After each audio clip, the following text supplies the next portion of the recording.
Bonjour, je te retrouve encore avec beaucoup de plaisir afin qu'ensemble nous puissions continuer à étudier la parole de Dieu. Ensemble nous puissions tourner nos regards vers la nouvelle terre que Jésus prépare pour celles et ceux qui l'attendent pour son salut. Aujourd'hui nous verrons sa langue. Juste avant, prions. Notre Seigneur et notre Dieu, nous revenons vers toi, contrits, humblement, car nous réalisons que sans toi, la vie n'a aucun sens. Nous réalisons que ce qui importe pour chacun de nous, c'est de faire la paix avec toi. Alors que nous ouvrirons le Saint-Livre, que le Saint-Esprit, le Consolateur, nous conduise dans toute la vérité. Cette grâce, nous te la réclamons, Seigneur, non pas parce que nous en sommes dignes, mais c'est au nom de Jésus et pour ta gloire éternelle. Amen. Nous lisons donc dans Luc chapitre 1er, verset 64. La Bible déclare: au même instant, sa bouche s'ouvrit, sa langue se délia, et il parlait, bénissant Dieu. Tu vois, la première chose qu'il fit, c'est de bénir Dieu, de louer Dieu. Mon ami, qui que tu sois, aussi longtemps que tu as le souffle de vie, tu n'as qu'une seule mission: exalter l'Éternel. Dire du bien de toutes celles et ceux que tu rencontres. Bénir l'Éternel. Pourquoi sa langue s'est-elle déliée? Que s'était-il passé? Lisons, tu te le veux bien, toujours dans le même chapitre, et nous verrons ce qui s'est passé. Un ange de Dieu était venu voir cet homme, Zacharie. Il y avait un message spécial. Et nous lisons à partir du verset 11 du même chapitre. Alors un ange du Seigneur apparut à Zacharie et se tint debout à droite de l'autel des parfums. Zacharie fut troublé en le voyant, et la frayeur s'empara de lui. Mais l'ange lui dit: ne crains point, Zacharie, car ta prière a été exaucée. Ta femme Élisabeth enfantera un fils, et tu lui donneras le nom de Jean. Il sera pour toi un sujet de joie et d'allégresse, et plusieurs se réjouiront de sa naissance, car il sera grand devant le Seigneur. Il ne boira ni vin, ni liqueur forte, et il sera rempli de l'Esprit Saint dès le sein de sa mère.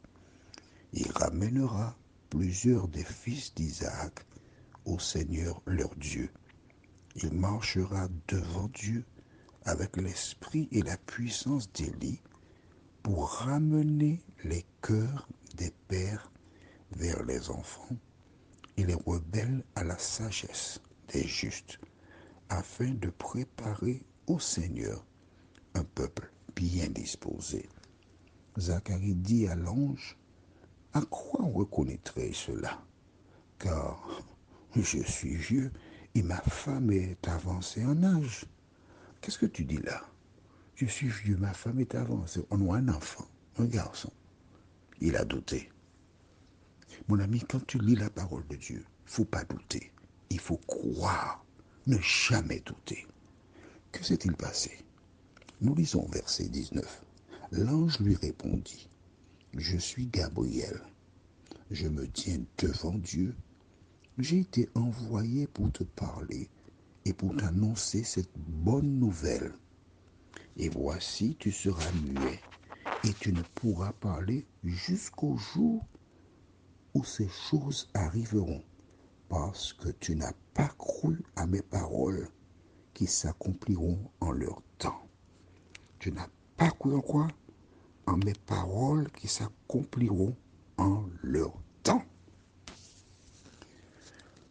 Et nous voyons aujourd'hui que conformément à ce qu'avait annoncé l'ange Gabriel, que s'est-il passé? Après la circoncision, quand il a dit Jean est son nom, à partir de ce moment, la Bible déclare, sa bouche s'ouvrit, il parla et il a béni l'Éternel. Qu'est-ce que cela indique? Allons au livre de Nombre. Nombre chapitre 23, verset 19. Un verset que j'aime énormément. Que dit-il? Dieu n'est point un homme pour mentir, ni fils d'un homme pour se repentir. Ce qu'il a dit, ne le fera-t-il pas? Ce qu'il a déclaré, ne l'exécutera-t-il pas? Dieu n'est pas, aux Antilles, on dit un petit boulot. Dieu n'est pas un gamin. Non. Dieu est celui, lorsqu'il parle, il fait ce qu'il dit. Et la parole de Dieu, la Bible, est là justement pour toi, pour que tu saches ce qu'il fera. Et à ce titre, que tu te donnes les moyens pour faire partie des rachetés. Tu te rappelles, je t'avais dit hier, on parlait de la circoncision. Écrit dans le cahier, Genèse, chapitre 17. Genèse, chapitre 17. Et je lis à partir du verset 9. Et tu noteras avec moi que la circoncision qui a été donnée par Dieu dans l'Ancien Testament est aussi valable dans le Nouveau Testament. À aucun moment, Dieu ni Jésus ont déclaré que la circoncision est abolie. Jamais. Jésus a été circoncis. Lisons à partir du verset 9.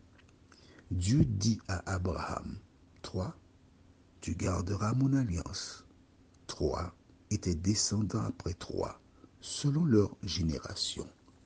C'est ici mon alliance que vous garderez entre moi et vous, et ta postérité après 3. Tout mâle parmi vous sera circoncis. Vous vous circoncirez, et ce sera un signe d'alliance entre moi et vous. À l'âge de 8 jours, tout mâle parmi vous sera circoncis selon vos générations, qu'il soit né dans la maison ou qu'il soit acquis à prix d'argent de tout fils d'étranger sans appartenir à ta race. On devra circoncire celui qui est né dans la maison et celui qui est acquis à prix d'argent. Et mon alliance sera dans votre chair, une alliance perpétuelle. Un mâle incirconcis qui n'aura pas été circoncis dans sa chair sera exterminé du milieu de son peuple. Il aura violé mon alliance. Alors, plusieurs personnes déclarent que ça, c'est plus nécessaire. Mais je te répète que la circoncision n'est pas un signe d'appartenance au peuple de Dieu. Dieu l'a présenté ainsi en son temps. Et le peuple n'avait qu'une seule chose à faire, obéir. Mais aujourd'hui, les moteurs de recherche, va les consulter. Tu verras comment ils disent que la circoncision jusqu'à aujourd'hui, c'est une bonne chose pour la santé. Prions notre Seigneur et notre Dieu. Merci pour la parole. Merci pour Jésus. Merci parce que lorsque tu dis une chose, elle se réalise. L'ange avait dit à Zacharie qu'il serait muet jusqu'à ce que tu réalises le projet. Seigneur, aide-nous à ne pas faire comme lui, à ne pas douter. Mais chaque fois que tu nous parles, que nous puissions obéir. Aide-nous à écouter la parole et à avancer avec toi, nous t'en prions. Au nom de Jésus, pour ta gloire éternelle. Amen. Je te souhaite une bonne journée et que l'Éternel continue de te bénir.